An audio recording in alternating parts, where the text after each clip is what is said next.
Glória a Deus, muito boa noite a todos, graça e paz para o seu coração. Eu quero passar para o Ministério da Palavra, vamos aproveitar bem o nosso tempo. Lucas capítulo 5, eu vou ler só um versículo com você, preste muita atenção. Diz assim a palavra do Senhor, Lucas 5, o verso 10: Não temas, doravante serás pescador de homens. Não temas, doravante, daqui para frente serás pescador de homens. Vamos falar isso todo mundo junto, bem forte. Não temas. Cutuca esse crente aí assim, fala para ele assim: não temas. Daqui por diante você será pescador de homens. Amém? Curva a sua cabeça, eu quero orar por você. Espírito Santo querido, muito obrigado, Senhor, por esse tempo, porque nós estamos diante da Tua poderosa palavra, e nós clamamos que o Senhor fale no nosso coração, como nas histórias da Bíblia, Senhor, fala no nosso coração, nos permita ouvir a Tua voz, derrama a Tua graça sobre nós para obedecê-la, Senhor, em nome de Jesus. Revela, nos deixa em crise, uma crise positiva nessa noite, Senhor, em nome de Jesus. Nos faça pescadores de homens, em nome de Jesus. E como igreja, Senhor, nos levantamos nessa noite, na autoridade do nome de Jesus, como embaixadores em nome de Cristo, e nós proibimos qualquer interferência de Satanás, de tentar roubar as sementes da palavra do Senhor. Declaramos que essas sementes encontrarão um solo fértil e produzirão frutos a 100 por 1, em nome de Jesus, amém, amém. Se você crê na sua oração, aplauda bem forte o nome de Jesus. Muito bem, então é uma história bem conhecida essa, vocês conhecem bem essa história. Eu só vou lembrar para vocês o que está acontecendo aqui. Jesus está pregando o evangelho na praia, né? Eles usavam muito a praia porque você sabe que as ondas do mar elas facilitam que as ondas sonoras viajem, né?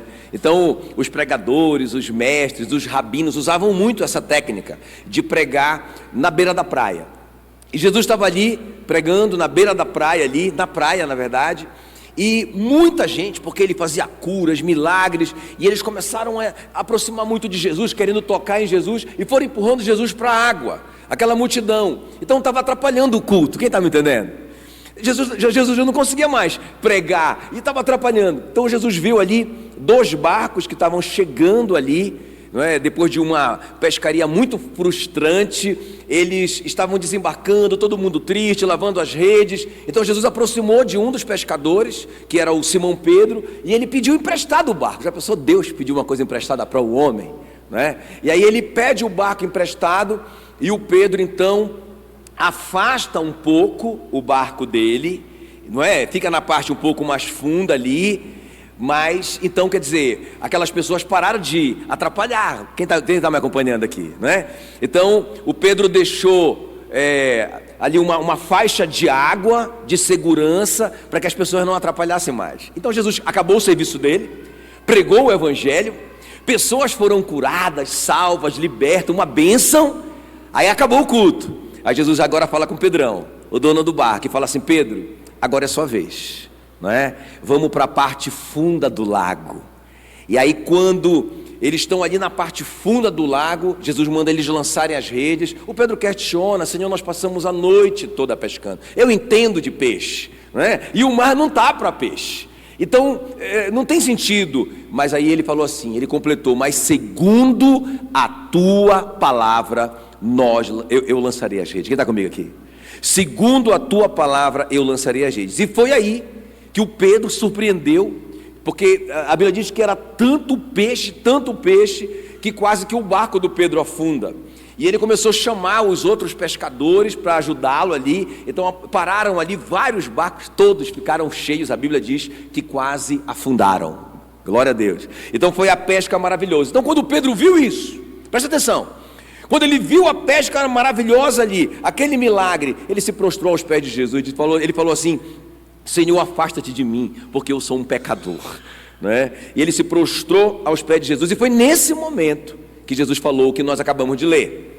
Jesus falou assim para eles, né? Não temas, não tenham medo, porque daqui para frente, doravante, serás pescador de homens.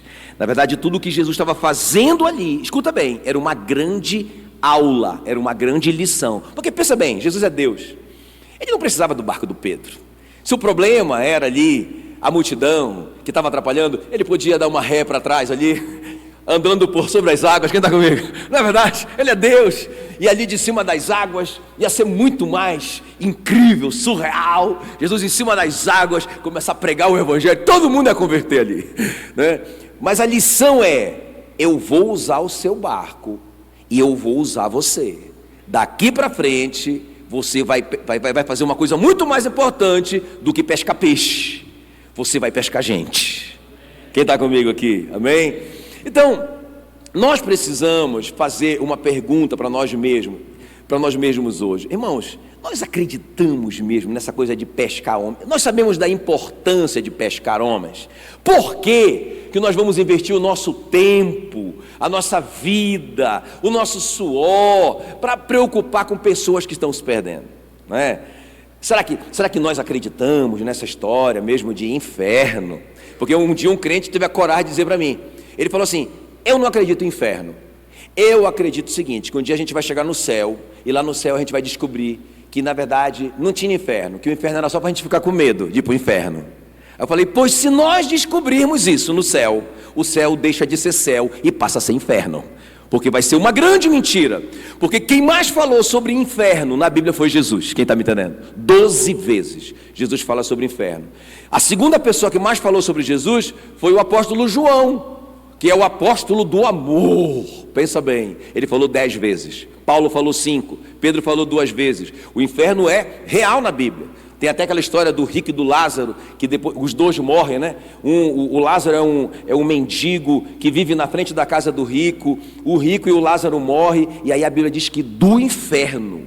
E quem está contando essa parábola é Jesus. Quem está contando essa história do inferno, o rico tem uma visão, não é? E ele diz assim: pai Abraão, envia o Lázaro na minha casa paterna para dizer que tem mesmo inferno, não é? Para que eles não venham para esse lugar de tormento, porque eu não estou mais aguentando essas chamas. Real, irmãos, real, eu estou todo arrepiado, real.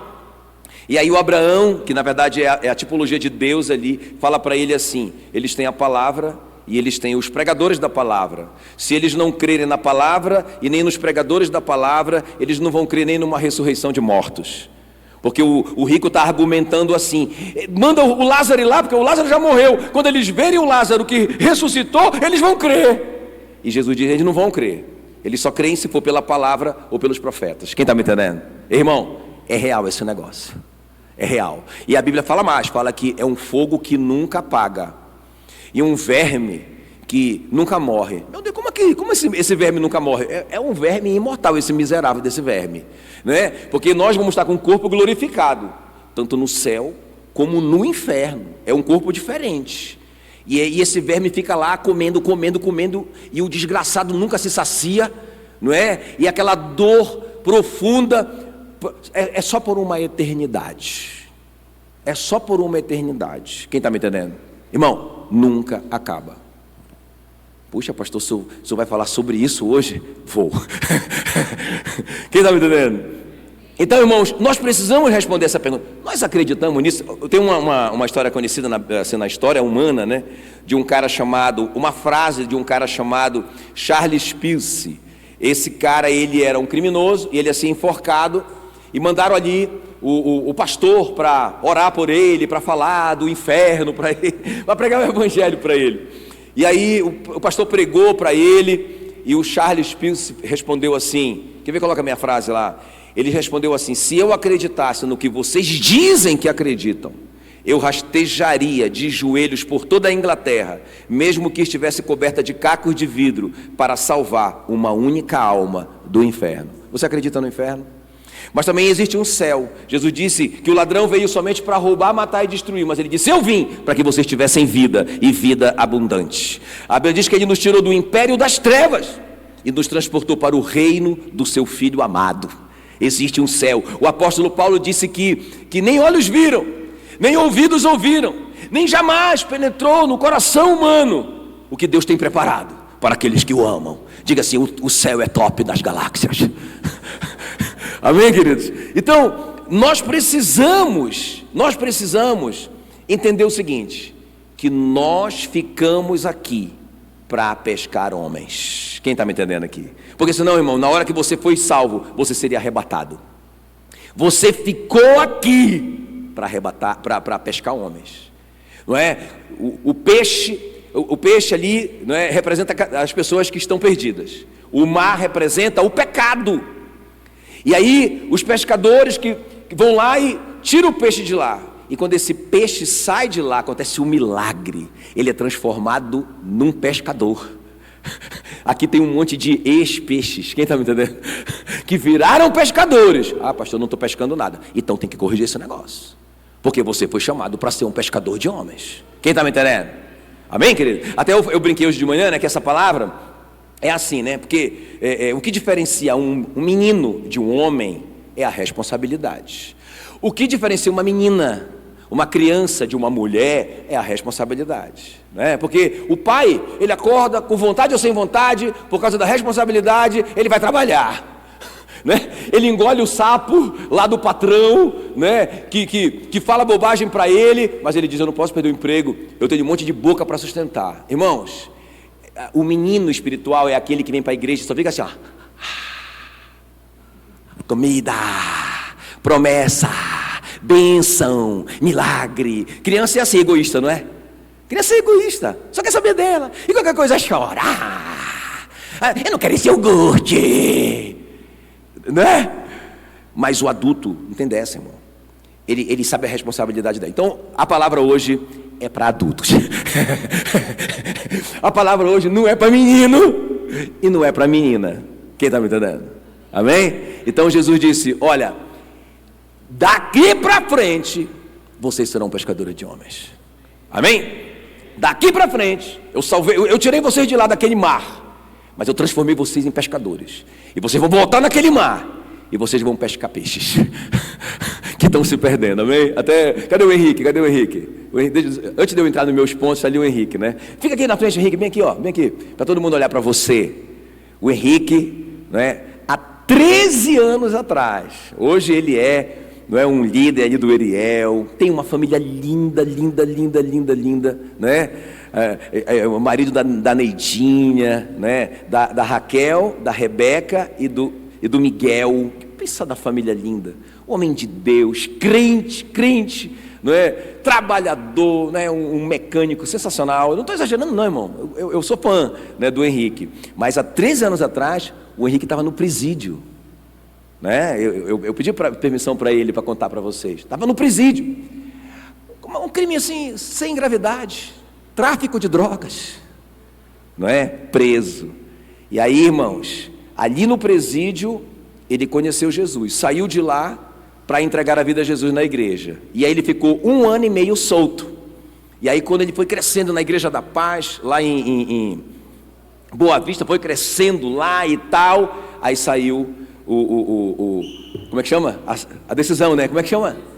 A sentença: 1 ano e meio de prisão. Depois de 3 anos em liberdade, curtindo a família, crente, aleluia, volta para o presídio. E ele ficou 1 ano e meio lá, irmão, só pescando alma. Quem tá me entendendo? Eu estou todo arrepiado. Ele me contando tanto de gente que ele ganhou no presídio, e aquela coisa foi muito linda ali. Ele entendeu o papel dele na sociedade, não é? 3 anos atrás. Hoje nós temos esse homem liberto para a glória de Jesus, um pescador de homens. Vamos aplaudir Jesus pela vida dele.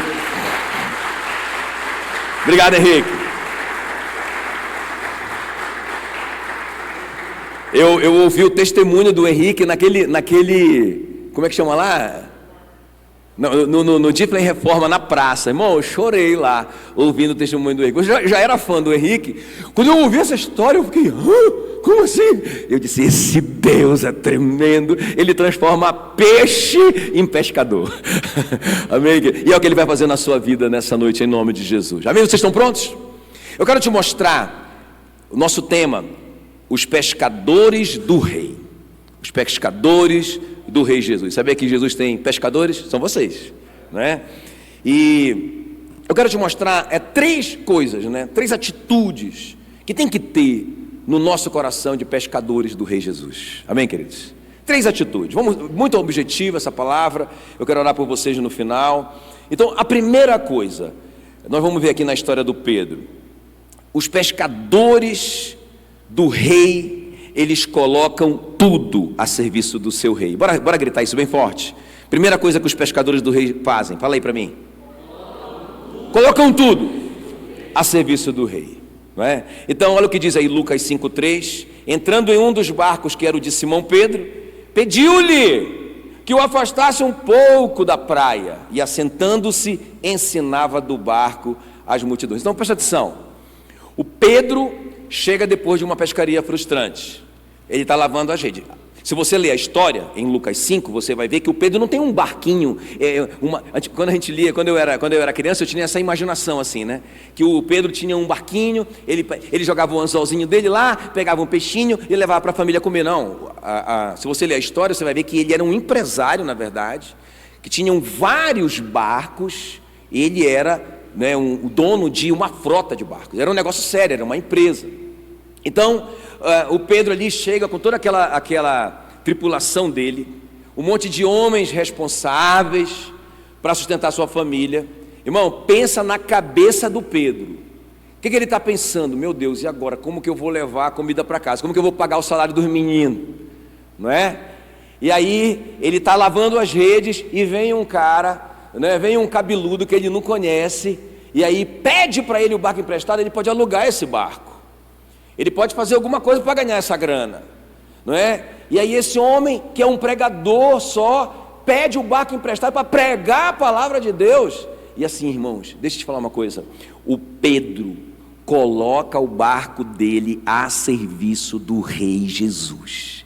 Isso fala sobre colocar os nossos negócios a serviço do Rei. Fala sobre colocar a nossa influência. Irmão, nada é por acaso. As pessoas que vocês conhecem, as pessoas, né, que a Mari conhece e influencia, eu não influencio, eu nem sei quem são, não é? Elas nem confiam em mim, talvez elas nem me ouviriam se eu fosse lá pregar para elas, mas elas conhecem a Mari, conhecem o caráter da Mari. Deus deu essas pessoas para Mari. Não é só para Mari falar com elas todos os dias, não.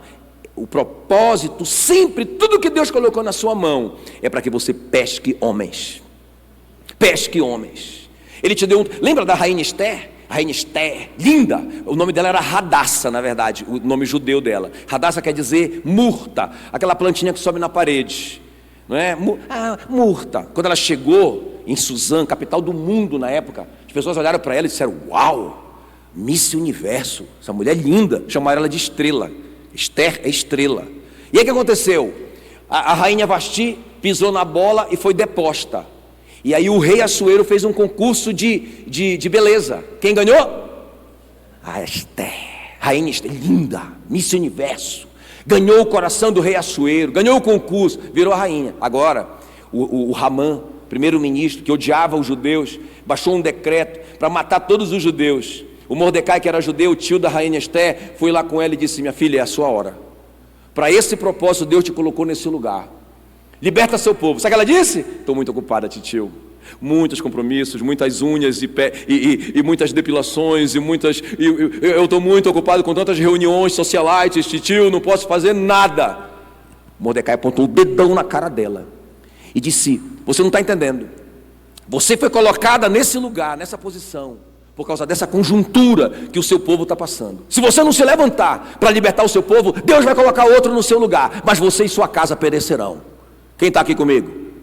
Irmão, qualquer coisa que foi colocada na nossa mão, foi colocada na nossa mão. O rei confiou na nossa mão, para nós colocarmos a serviço dele. Tem alguém me entendendo aqui ou não?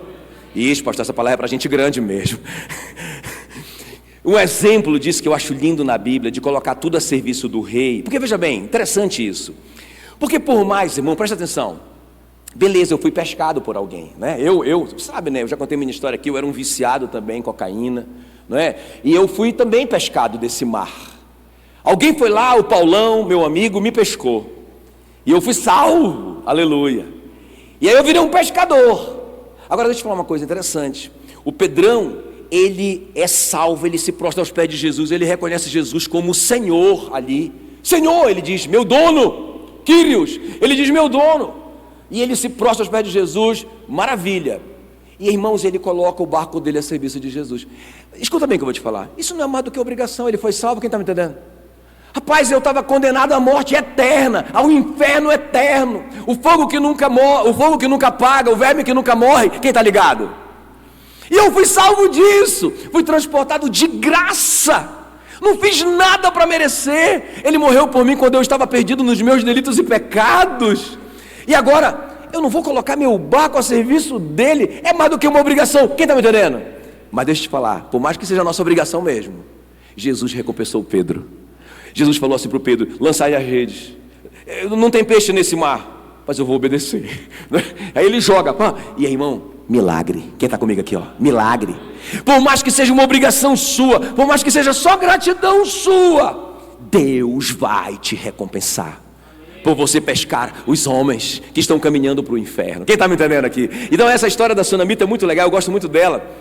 Ela ilustra bem isso, porque a sunamita, ela fala para o marido dela assim, amor, eu vejo que esse homem que passa por nós, esse tal de Eliseu, é um santo homem de Deus. Vamos fazer em cima da nossa casa um quarto para ele. Quando ele vier, ele fica ali confortavelmente na nossa casa, para ele pregar o evangelho aqui em Sunem. Aí o marido, beleza, concorda. Ela era muito rica, a mulher, a Bíblia diz que ela era muito rica. Então pensa nesse quarto do profeta top, ar-condicionado, telão de 50 polegadas, 63, aleluia, não é? MacBook, e não sei o que lá para o profeta, camão top. Não, ela era rica, não era? Era tudo que tinha de boa na época.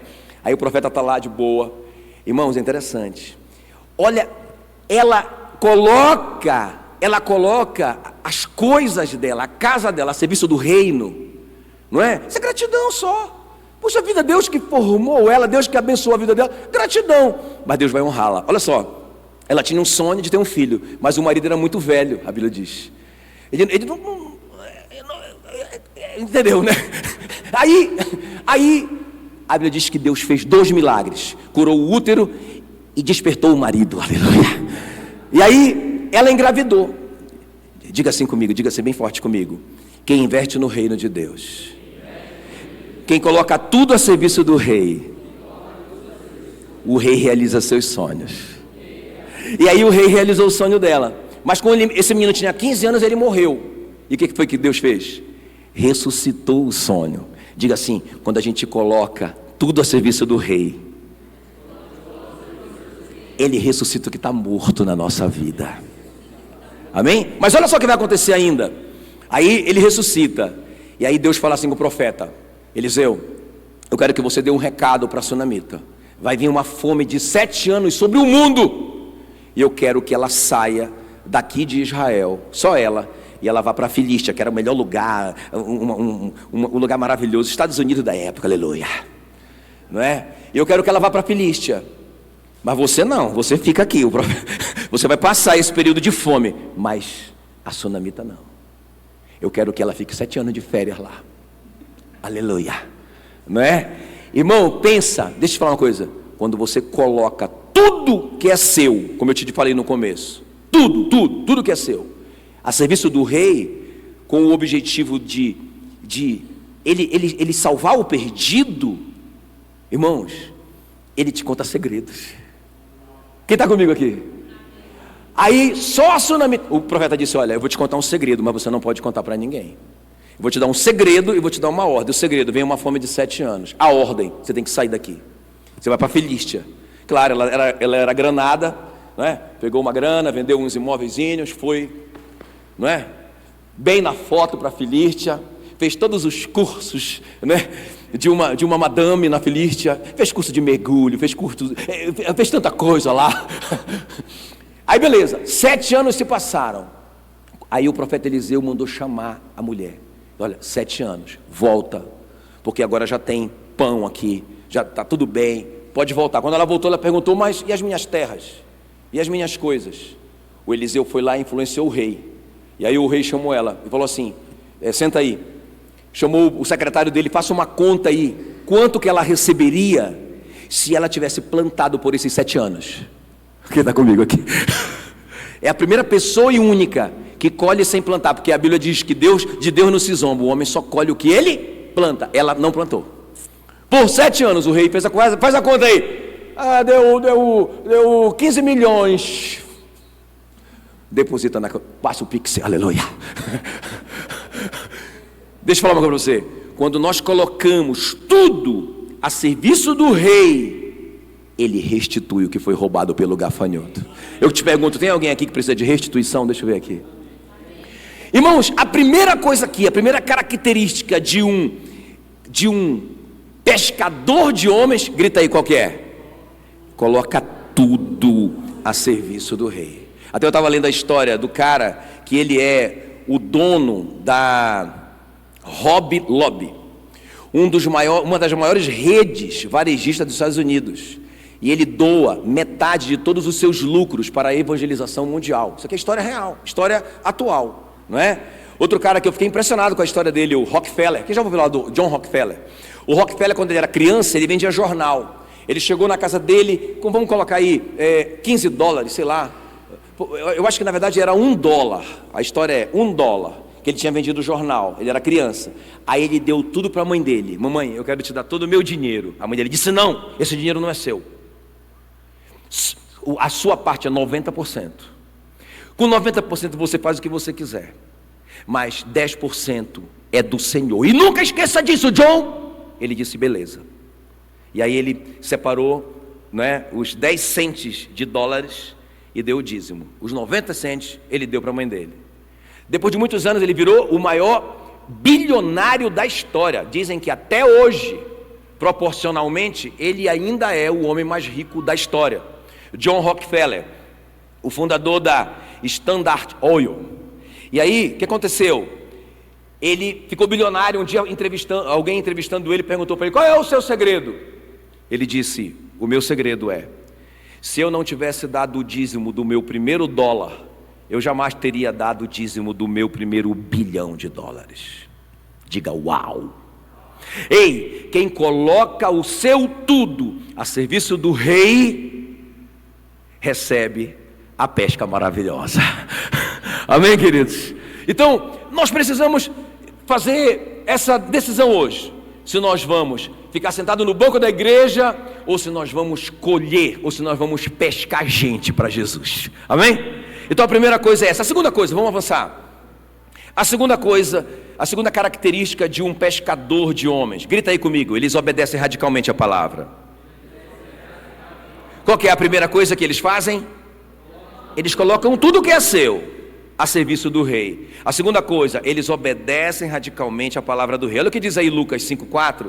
Quando acabou de falar, disse a Simão, o dono do barco, faze-te ao largo e lançai as vossas redes para pescar. É aqui que o Pedro diz, mas nós tentamos a noite toda e não pescamos nada. Mas aí ele fala um detalhe, mas segundo a tua palavra, eu lançarei as redes. Qual que é o segredo, irmão? O segundo segredo é obediência à palavra de Deus. Ei, Deus está falando, nós precisamos ouvir e obedecer.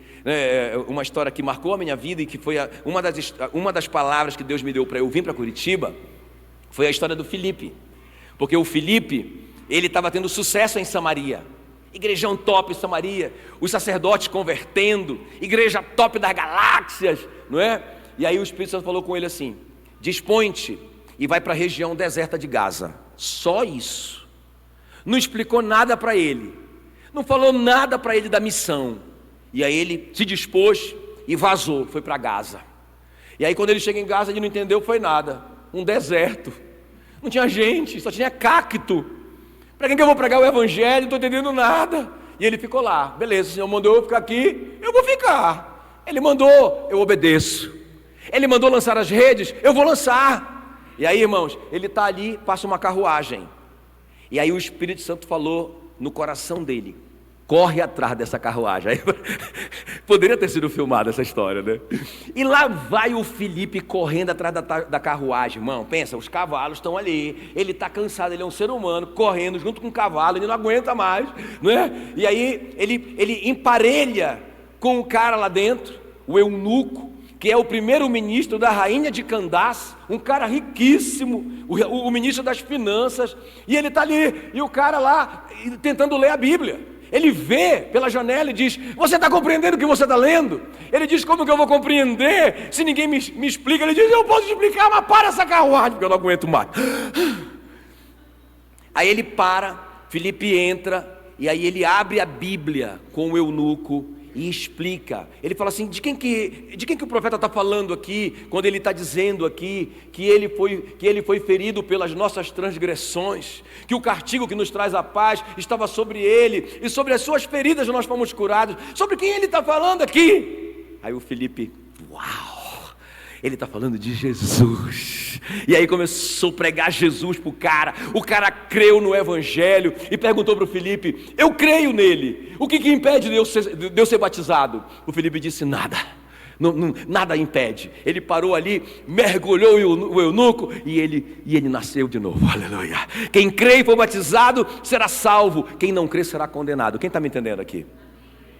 Qual foi o segredo do Filipe ganhar o eunuco? Obediência. Ele obedeceu a palavra. Ei, deixa eu te falar uma coisa. Vai acontecer coisas, né? Hoje o Alan, cadê o Alan? Chama o Alan. Hoje é tudo real, assim, tudo, né? Deixa eu falar mal do Alan aqui ao vivo. Hoje o Alan estava me falando que ele ganhou uma alma para Jesus. Não é? O cara, eu não vou falar o nome do cara lá, né? Mas ele estava com uma dificuldade, ele estava com um problema. E aí o Alan conversou com ele, e aí falou de Jesus para ele. Você quer entregar sua vida a Jesus? Ele disse: só se for agora. Esse é um pescador de homem. Dá um aplauso para Jesus. Irmãos, esse é o segredo. Nós temos que obedecer. Então deixa eu te falar, Deus vai falar no seu coração, Deus vai falar para você, não é? E a gente não pode ficar com medo. A gente tem que ir lá e falar para... Eu lembro, a gente estava no shopping um dia desse, a Mila foi resolver alguma coisa, e aí ela passou por uma moça, e ela disse: amor, eu tenho que voltar ali com aquela moça.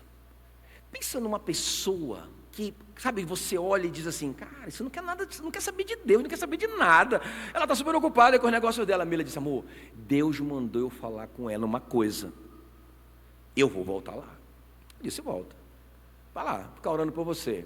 Ela deu meia volta, entrou na loja, e eu me distraí, fiquei vendo outras coisas. Irmão, quando eu voltei lá procurando a Mila, a moça estava agarrada nela, chorando no meio de todo mundo, a maquiagem borrou toda, ela chorando desesperada, e a Mila levou ela a entregar a vida a Jesus Cristo. Ei, Deus vai falar com você. Lance essa rede, obedeça. Não fica só aí sentado e esperando uma bênção acontecer na sua vida. Você está aqui para pescar homens. Senão nós somos inúteis, irmão.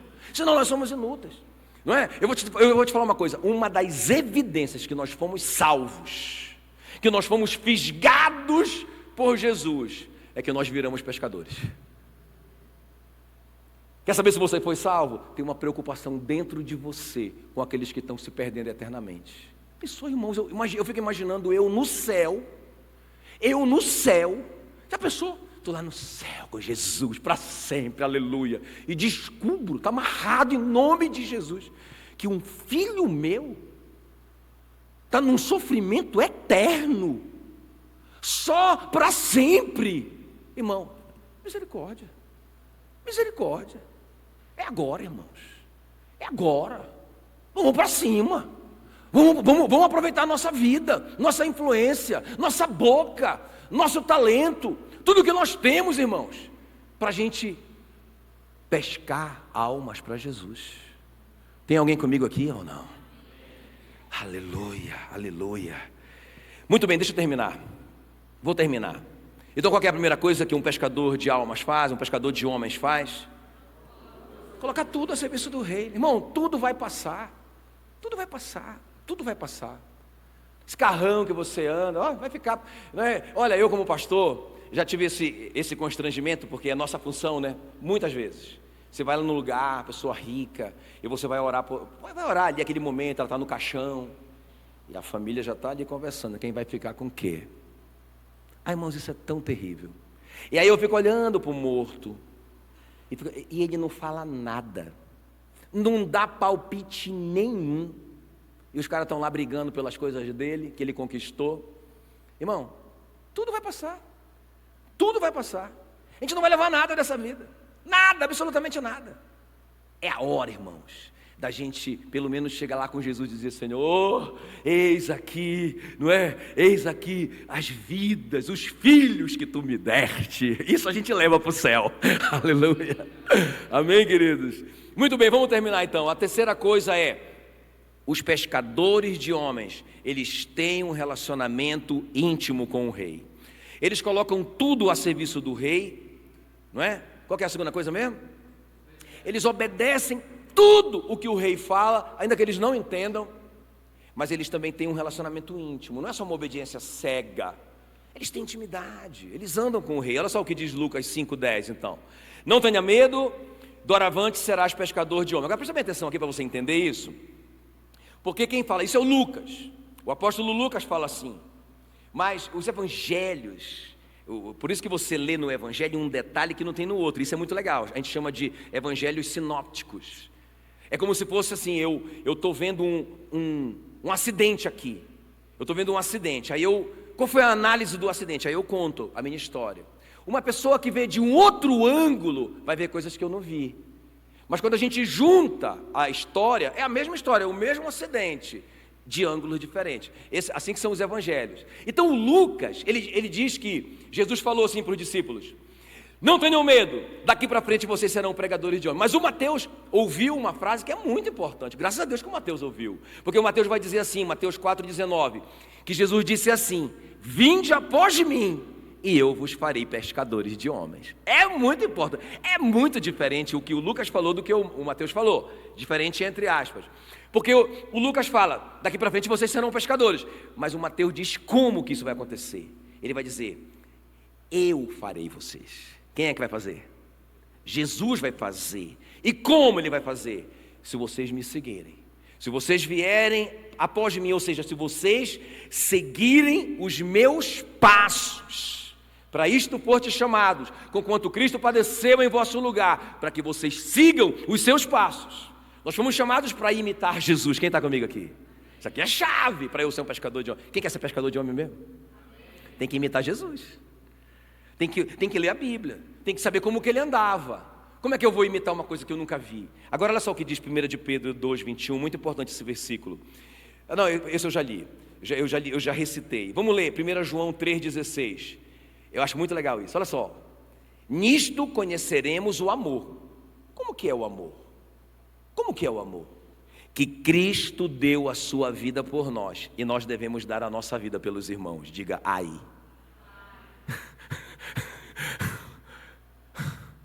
O que é o amor? Ah, o amor é lindo. É. Na verdade a Bíblia diz que o amor é feio. O amor é morte de cruz. Feio. O amor é Jesus entregando a vida por pecadores. Feio, horrível.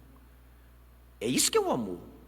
E o que a Bíblia diz é que Jesus deu a sua vida por nós, e agora nós devemos dar a nossa vida pelos nossos irmãos.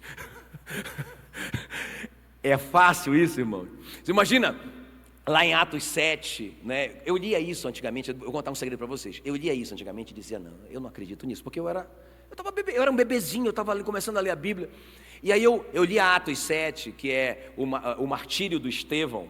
Pensa, o cara pegando pedrada na cara por um crime que ele não cometeu, só porque ele estava pregando o evangelho lá. Os caras ficaram com raiva dele, condenaram ele, trouxeram pessoas para mentir a respeito dele, e ele foi condenado por blasfêmia. Mentira, um julgamento totalmente falso. E aí pegaram em pedras e começaram a jogar pedra no cara, e aí ele, pegando pedrada, e ele orando pelos caras, Pai, tenha misericórdia, Senhor, não lhes impute este pecado, Pai, Senhor, eles não estão sabendo o que eles estão fazendo. Aí eu disse: não, cara, isso não existe. Eu dizia no meu coração, né? Claro, eu não falava assim em voz alta, eu dizia: não, isso não existe, esse cara não existe. Quem está comigo aqui? Mas irmãos, eu vou te falar como que é isso que acontece. Existe sim, eu vou te falar como que acontece. Nisto conhecemos o amor, que Cristo deu a sua vida por nós, e nós devemos dar a vida pelos irmãos. Nós precisamos pagar um preço. E ser crente não é vir para a igreja só para receber benção, não. Te enganaram, eu tenho que te dizer isso hoje. Ser crente é ser pescador de homem, e tem um preço a pagar. Vê o pescador? Tem um pescador lá na nossa academia, tem um pescador, meu amigo. Rapaz, ele é um pescador. Aí o cara sai na sexta-feira, meu irmão, e volta no domingo para casa, pescador. Eu digo, meu Deus, esse cara é maluco, cara. O mercado aqui vende uns peixão maravilhosos. Esse doido passa 3 dias atrás do peixe. Rapaz, eu vou lá e compro o peixe. Não entra na minha cabeça ser pescador. Irmão, ser pescador de homem dá trabalho. Dá trabalho. Mas é o que Jesus espera de você, que você dê a vida pelas pessoas, pelo que você não conhece, né? Esses dias, inclusive, eu estava justamente na academia, e aí chega um cachorro velho, presta atenção, chega um cachorro velho, rapaz, um cachorro muito fedido, meu Deus, de longe eu senti o cheiro do cachorro. Aí ele entrou na academia, claro, a funcionária da academia foi enxotar o cachorro. Irmãos, se levantaram os irmãos os irmãos defensores dos animais abandonados. Rapaz, quase que tem briga. Eles queriam que o cachorrinho, coitadinho, entrasse na academia. Isso já citou na academia, porque eles são os defensores dos animaizinhos. Rapaz, me deu uma raiva daquilo. Porque um dia desse, lá na frente, os caras estavam expulsando um mendigo que estava a 1 quilômetro de distância da academia. Vocês estão me entendendo? Quer dizer que o mendigo não pode chegar nem perto, mas o cachorro fedido pode. Irmão, a humanidade virou de cabeça para baixo. O mendigo precisa ser salvo. Vocês estão me entendendo ou não? Tá tudo bem, calma. Foi só uma indignação, mas deixa eu te falar uma coisa assim, ó. Pastor, o que o senhor está falando é impossível. É verdade. É verdade. É impossível ao homem. Como que isso acontece? Aí eu descobri, né, do Estevão. Eu li esse texto e dizia, não, isso não acredito. Eu não acredito nisso, não, isso não pode acontecer. Não, só se esse cara fosse doido, fanático, maluco. Aí um dia, lendo a minha Bíblia com cuidado, eu li esse texto, que fala assim, olha, Atos 7:55, Estevão cheio do Espírito Santo. Quem está comigo aqui? Como que eu consigo seguir os passos de Jesus e amar como Jesus me amou? Perdoar como Ele me perdoou? Porque a Bíblia diz, perdoai-vos, o verbo está no imperativo, é ordem, perdoai-vos uns aos outros, como Deus em Cristo perdoou vocês. Meu Deus, isso é impossível. Se fosse impossível, seria uma ordem injusta para nós. Deus não dá nenhuma ordem injusta. Ele só nos manda fazer o que a gente pode fazer. Tem alguém comigo aqui ou não? Ele disse, perdoai-vos uns aos outros. Como? Como Deus em Cristo me perdoou. Como que eu consigo fazer isso, pastor? Só se você estiver cheio do Espírito Santo. Só se você buscar o Espírito Santo realmente e deixar o Espírito Santo encher você, porque a Bíblia diz que o amor de Deus foi derramado, o amor de Deus foi derramado no nosso coração pelo Espírito Santo que nos foi dado, Romanos 5:5. Nós temos o amor de Deus, sim, que foi derramado pelo Espírito Santo no seu coração, para que você ame as pessoas como Cristo amou você. Uau! Tremendo, né? Uau! Como que eu vou ser pescador de homens se eu estiver cheio do Espírito Santo? Se eu não tiver, irmãos, eu não estou nem aí para ninguém. Eu vou viver só a minha vida, eu não vou me preocupar com nada. Eu estou salvo, aleluia, né? Glória a Deus. Eu vou para o céu, vou viver eternamente com Jesus, vou. Então o resto é isso mesmo. Mas se eu estiver cheio do Espírito Santo, eu vou amar com o amor de Jesus. Amém, queridos? Muito bem, muito bem. Então quem ama Jesus, ama os perdidos. 1 João 4:20 diz assim, se alguém diz que ama a Deus, quantos aqui amam a Deus? Deixa eu ver, só os que amam a Deus, peraí, calma, só os que amam a Deus de verdade, quantos aqui amam a Deus? Vamos lá, agora eu vou ler todo o versículo. Se alguém disser, amo a Deus, e não ama o seu irmão, é mentiroso. Pois aquele que não ama o seu irmão a quem vê, não pode amar a Deus a quem não vê. É fácil, né, irmãos? A gente vive só a nossa vidinha gostosa, cheirosa, delícia. Mas aquele mendigo lá, que Deus te colocou nessa cidade aqui, para você ter misericórdia dele. Amém, querido? Amém? A gente tem uma estratégia, eu e a Meila. A gente passa nos sinais de trânsito, olha, deixa eu te ensinar, funciona. A gente passa nos sinais e compra aquelas coisinhas para ajudar as pessoas, né? compra cocada. Eu não como cocada, eu não como açúcar. Compra paçoquinha. Rapaz, o meu carro é cheio de paçoquinha, cheio de cocada, cheio de não sei o quê. Tem aquele pão, né? Também não como trigo. Eu compro. Porque aí lá na frente a gente acha um mendigo. Irmão, impressionante quando a gente. Agora, claro, a gente ajuda o cara e prega o evangelho para ele. Eu tenho um negocinho para ti, ele já se abre.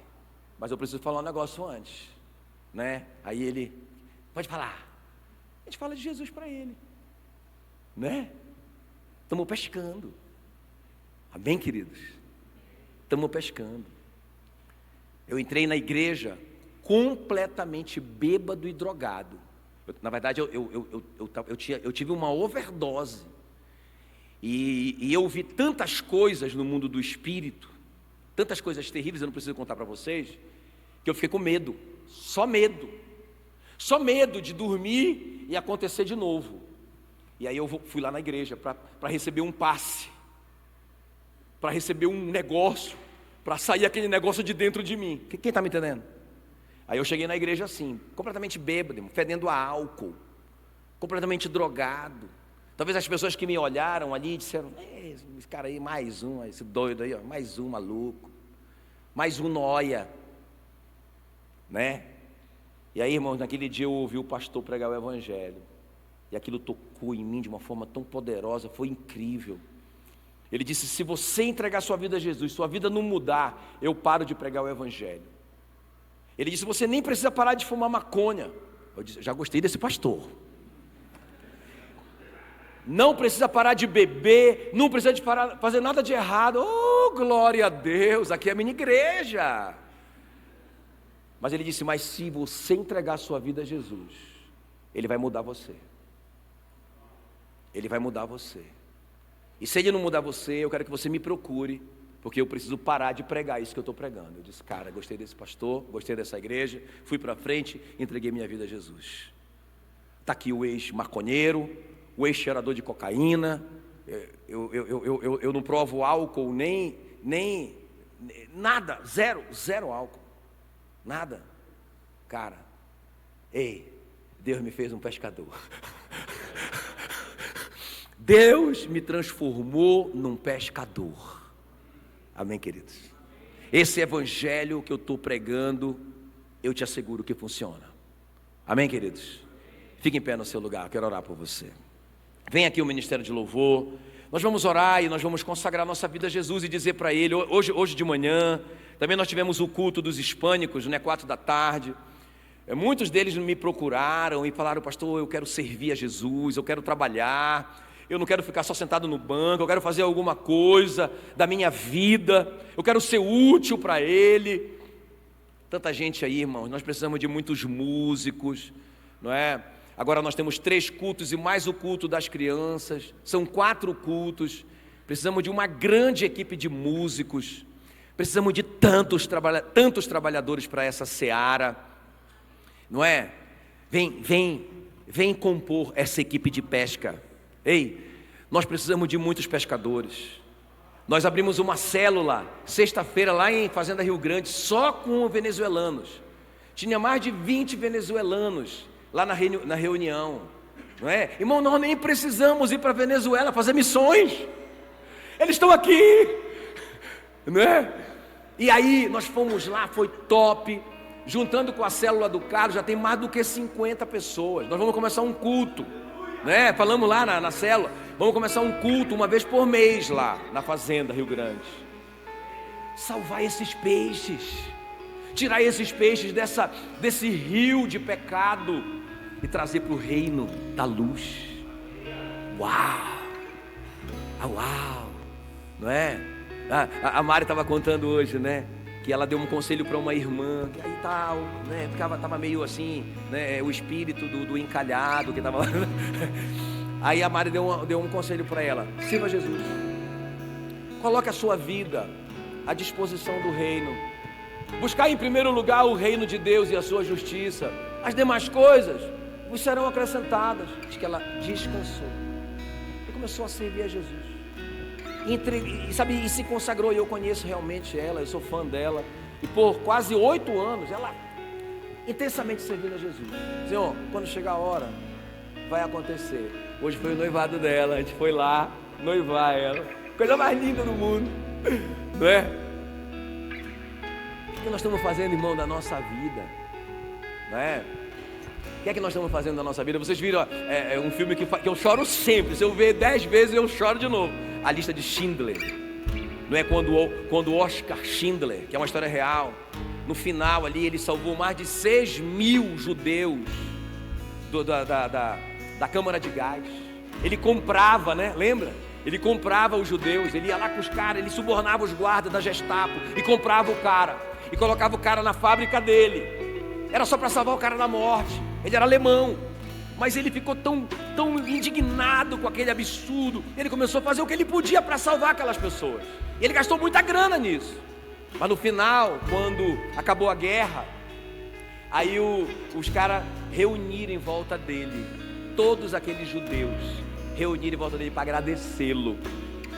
Aí, quando ele está, aquela multidão que ele salvou, todo mundo trabalhava na fábrica dele, trabalhava entre aspas, né? Ele comprou aquelas pessoas. Aí o que aconteceu? Ele olhou e ele olhou um broche dele de ouro, o anel, né? Aí ele olha o anel e ele diz: meu Deus, isso poderia ter salvado uma vida. Aí ele, meu Deus, não tinha valor nenhum aquilo, mas valia uma vida. Aí ele vê o broche, né? 3 pessoas poderiam ter sido salvas.